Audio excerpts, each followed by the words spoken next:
Elias Vance lived for the hum of creation, the intricate dance of circuits and code that brought the impossible into reality.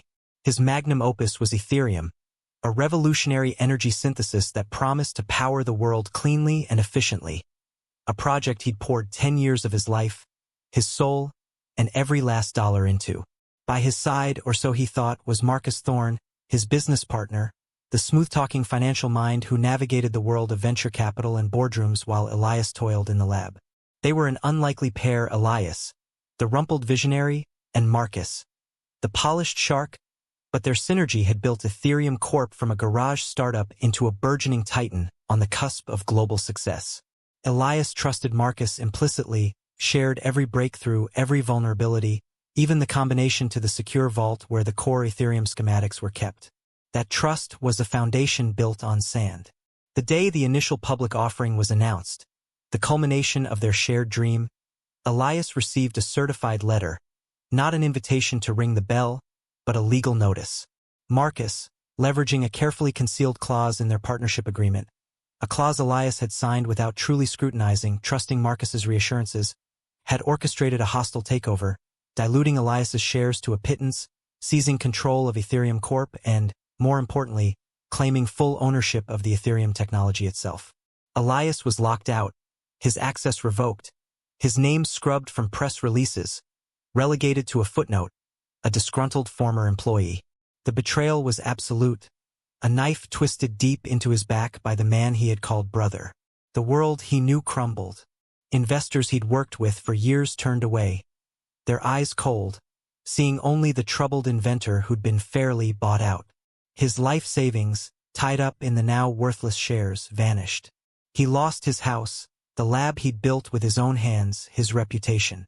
The humiliation was a physical weight, crushing the air from his lungs. He spent weeks in a haze of despair, the gnawing pain of Marcus's treachery a constant companion. Sleep offered no escape, only nightmares of Marcus's smirking face on television, celebrating his innovation. He contemplated ending it all, staring into the abyss of a life stripped bare, but a flicker of something colder, harder, ignited within him. It wasn't hope. It was pure, unadulterated hatred. Marcus hadn't just stolen his work. He had murdered the person Elias used to be. From that day, Elias Vance ceased to exist. In his place emerged a shadow, fueled by a singular, burning purpose, to make Marcus Thorne pay. Not just financially, but utterly, completely, until everything Marcus valued, everything he'd built on Elias's ruin, turned to ash in his hands. The initial phase was survival and observation. Elias disappeared from the public eye. He took menial jobs, lived in cheap, anonymous apartments, and spent every spare moment devouring information. He studied Marcus, his habits, his associates, his vulnerabilities, the complex corporate structures of Ethereum Corp, the market it operated in, the regulations it faced. He learned about the people around Marcus, the ambitious executives, the loyal personal assistant, the seemingly untouchable board members. He rebuilt his technical skills in secret, not for creation, but for infiltration and manipulation. He learned cybersecurity, corporate law, forensic accounting, and the dark arts of information warfare. Years passed. Marcus Thorne thrived. Ethereum Corp became a global phenomenon. Marcus, a celebrated titan of industry, featured on magazine covers, giving TED Talks, living a life of opulent luxury, a life Elias had envisioned for both of them. Every success Marcus flaunted was another twist of the knife, hardening Elias's resolve, refining his plan. His revenge wouldn't be a single violent act. It would be a meticulously orchestrated demolition, piece by piece, targeting the foundations of Marcus's empire and the carefully crafted facade of his success. The first move was subtle, almost invisible.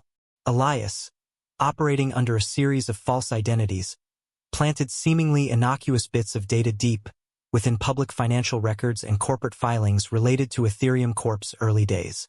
Small inconsistencies, minor discrepancies in dates or figures related to the original Ethereum licensing agreements, things no one would notice unless they knew exactly what they were looking for, or unless they were highlighted by a subsequent, more significant event. These were tripwires. Next, Elias began targeting Marcus's key relationships. He identified an ambitious senior executive within Ethereum Corp, Sarah Jenkins, who felt sidelined despite her critical role. Elias, through anonymous channels, fed her verifiable, but strategically timed, information about Marcus's manipulative tactics within the company, hinting at how he'd sidelined others, including Elias himself. Not outright accusations of theft, but enough to sow seeds of doubt and resentment.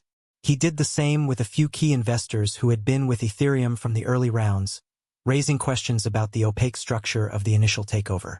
He wasn't attacking Ethereum Corp directly yet.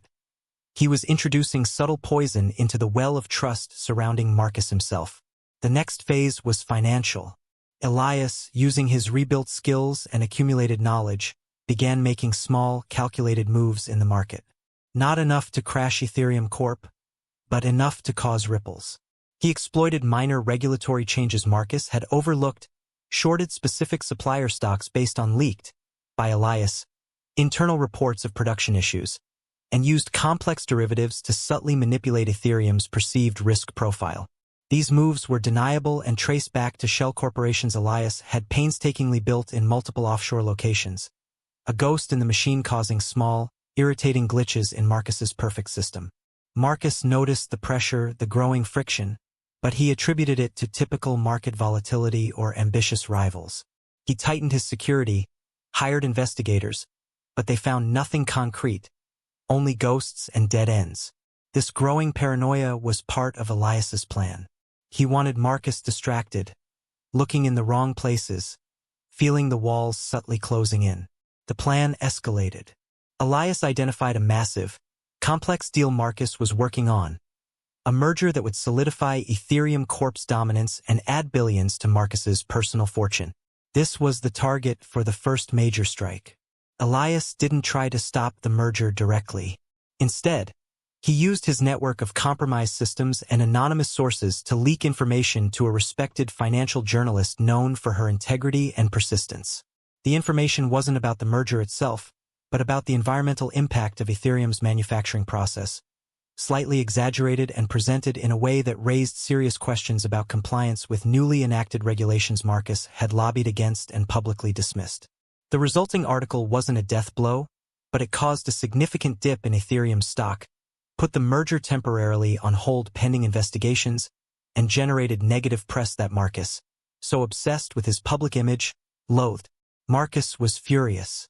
He redoubled his efforts to find the source, convinced it was a corporate rival or a disgruntled employee. He fired people, tightened security further, becoming more isolated and suspicious. This was exactly what Elias wanted. With Marcus focused inward, trying to plug leaks he didn't understand, Elias prepared the final act. He gathered the undeniable proof. The original, untainted Ethereum schematics, saved on an encrypted drive Marcus hadn't known existed. Emails and recorded conversations, captured years ago by a backdoor Elias had built into their system as a young security-conscious inventor, a precaution Marcus hadn't found, detailing Marcus's planning of the original takeover. Evidence of the falsified documents and backdated agreements Marcus had used to legally seize control. It wasn't just proof of theft. It was proof of elaborate, premeditated fraud. Elias chose the stage carefully. The annual Ethereum Corp shareholder meeting, broadcast globally, attended by major investors, journalists, and Marcus's entire leadership team, including Sarah Jenkins and the key investors Elias had subtly cultivated. Operating remotely from a nondescript location halfway across the world, Elias triggered the final sequence. As Marcus stood on stage, basking in the applause, about to announce the rescheduled merger, the massive display screens behind him flickered. Corporate logos dissolved, replaced by raw data, legal documents, and audio transcripts. A synthesized voice, calm and even, began narrating the story of Ethereum's true origin, the theft by Marcus Thorne, the deliberate destruction of Elias Vance, backed by the irrefutable evidence flashing across the screens. Panic erupted in the room. Shareholders gasped, journalists scrambled. Marcus froze on stage, his face draining of color, his carefully constructed world shattering in real time before the eyes of the world. Elias hadn't just exposed the original crime. He'd linked it to subsequent illegal activities Marcus had engaged in to protect his stolen empire, showing a pattern of fraud and manipulation that went far beyond the initial betrayal. Sarah Jenkins, armed with the information Elias had previously given her, stood up and publicly corroborated key details, adding her own testimony of Marcus's deceit within the company.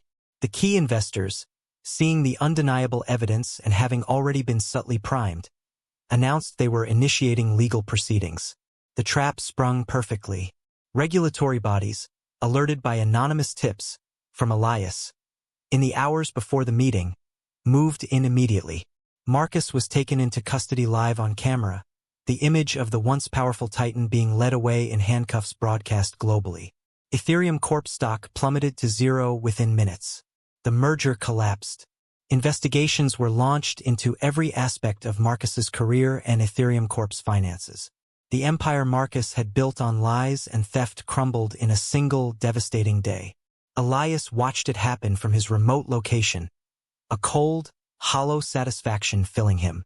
He hadn't gained back his company, his fortune, or the 10 years Marcus had stolen. The Ethereum technology itself was now tainted by the scandal, its future uncertain. But Marcus Thorne, the man who had taken everything from him and built his success on Elias's broken dreams, now had nothing. His reputation was destroyed, his freedom lost, his legacy one of spectacular fraud and betrayal. The revenge was complete, total, and delivered not through violence, but through cold, intricate planning, using Marcus's own structures and vulnerabilities against him. Elias had become the architect of Marcus Thorne's ruin, a grim masterpiece crafted from pain and vengeance. He closed his laptop, the screens now dark. The silence in the room was profound. Justice of a kind had been served. But as he looked out the window at the indifferent city lights, Elias knew that while Marcus was destroyed, the cost of becoming the man who had destroyed him was a price Elias would carry forever.